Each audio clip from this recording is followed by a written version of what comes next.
थेट जाऊया, आदित्य ठाकरे बोलतायत. केली आणि ती करायलाच पाहिजे होती. काल पण आमची मागणी होती. खरं तर कालपासूनच करायला पाहिजे होतं.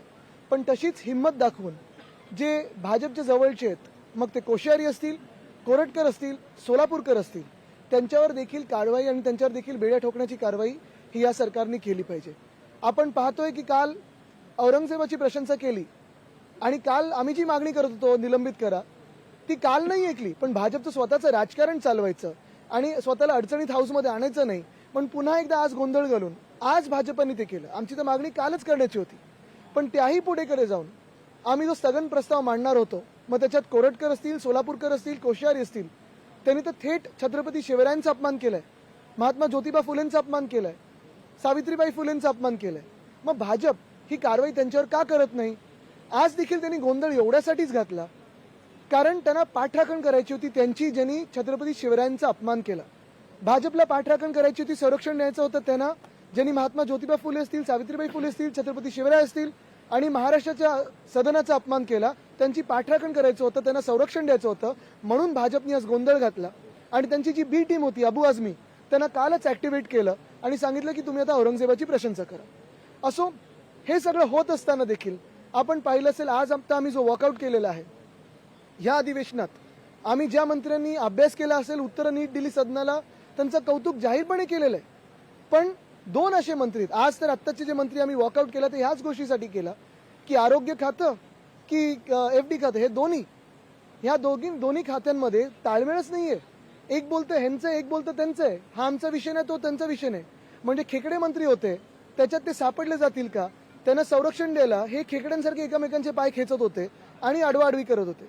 उत्तर आम्हाला एकच स्पष्टपणे पाहिजे होतं की ज्यांनी जीवघेणे खेळ केला, ज्यांनी जीवघेणे भ्रष्टाचार केला, ज्यांनी औषधात पैसे खाऊन पावडर विकली आहे लोकांना, त्यांना तुम्ही त्या अधिकाऱ्यांना निलंबित कराल का? आणि जे तत्कालीन मंत्री होते त्यांना चौकशीत आणाल का?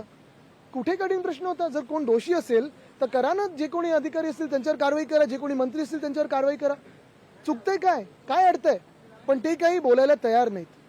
सामान्य नागरिकाच्या जीवाशी खेळ होतोय, पण कुठेही हे सरकार संवेदनशील नाहीये. तसंच दुसरे ते गुलाबराव पाटील, बरोबर आहे, ते देखील टपोरी मंत्री असल्यासारखे उत्तरं देतात. काय म्हणजे मेन प्रश्न सोडून बाकी सगळ्याची उत्तरं देतात. आणि अभ्यास न केल्यामुळे, म्हणजे तुम्ही बघा, मुख्यमंत्री स्वतः अभ्यास करून उत्तरं देतात. अजित पवार साहेब जे उपमुख्यमंत्री आहेत ते स्वतः अभ्यास करून उत्तरं देतात. एक उपमुख्यमंत्री त्यांचा काय ताळमेळच नसतो, ते काय नुसतं आणि सोडून देतात. त्यांनी खाती वाटप पण केलंय. बाकीच्या वेळी खाती स्वतःकडे कॉन्ट्रॅक्टर्सची डील करायला, पण उत्तरं देताना स्वतःकडे खाती नाही. आणि तसंच त्यांचे जे मंत्री आहेत त्यांच्या गटातले, ते टपोरी उत्तरं देतात आणि ह्याच्यावर आमचा आक्षेप आहे. आज विधान भवनात देखील मी खरोखर जे स्पीकर आहेत अध्यक्ष महोदयांचे आभार मानतो की त्यांनी ती टपोरी, जे काय तो उल्लेख होता मंत्र्यांचा, तो मागे घेतला. त्यांनी मागे घ्यायला लावला, रेकॉर्डवरनं काढायला लावला. पण हे असे मंत्री जर टपोरीपणा करायला लागले हाऊसमध्ये, तर फडणवीस साहेबांच्या इमेज बद्दल चिंता ही आम्हाला जास्ती आहे. सर, हिंदी में जानना चाहेंगे कि करेंगे सब करेंगे. थांबा ना यार, लाईव्ह चालू आहे. मुख्य सचिवांनी पत्र दिलेलं आहे एकनाथ शिंदे यांच्या विरोधात की अमृत योजनेमध्ये 57 लाख रुपयाचा जो अपहार झाला तो त्यांच्या मार्फत करण्यात आला. मी मुख्य सचिवांचं अभिनंदन करतो आणि कदाचित आपल्याला आता कळलं असेल की तत्कालीन मुख्यमंत्री घटनाबाह्य एकनाथ शिंदे ह्या सचिवांच्या मागे, मुख्य सचिवांच्या मागे का लागले होते. त्यांना बदलायचं होतं. मग प्रेशर टाकत होते, सौनिक साहेबांवर टाकत होते, सौनिक मॅडमवर टाकत होते. पण चांगल्या अधिकाऱ्यांना बदलायचं आणि जे तुम्हाला दोषी ठरवतील, जे तुमचा भ्रष्टाचार पकडतील, जे चुकीचं काम करायला नाही बोलतील, त्यांना काढून टाकायचं. हा जो त्यांचा डाव होता तो मी उघडा पाडला होता. आज हे जे काही त्यांनी पत्र लिहिलं असेल, अशीच अनेक पत्र मी मागच्या काळात लिहिली होती आणि आता मुख्यमंत्र्यांकडे जाऊन देणार आहे. रस्त्याचा घोटाळा एकनाथ शिंदेंचाच हात आहे. MMRDA जे फ्रान्सच्या देशदूतांनी पत्र लिहिलेलं आहे, त्याच्यात पण एकनाथ शिंदेंचाच हात आहे.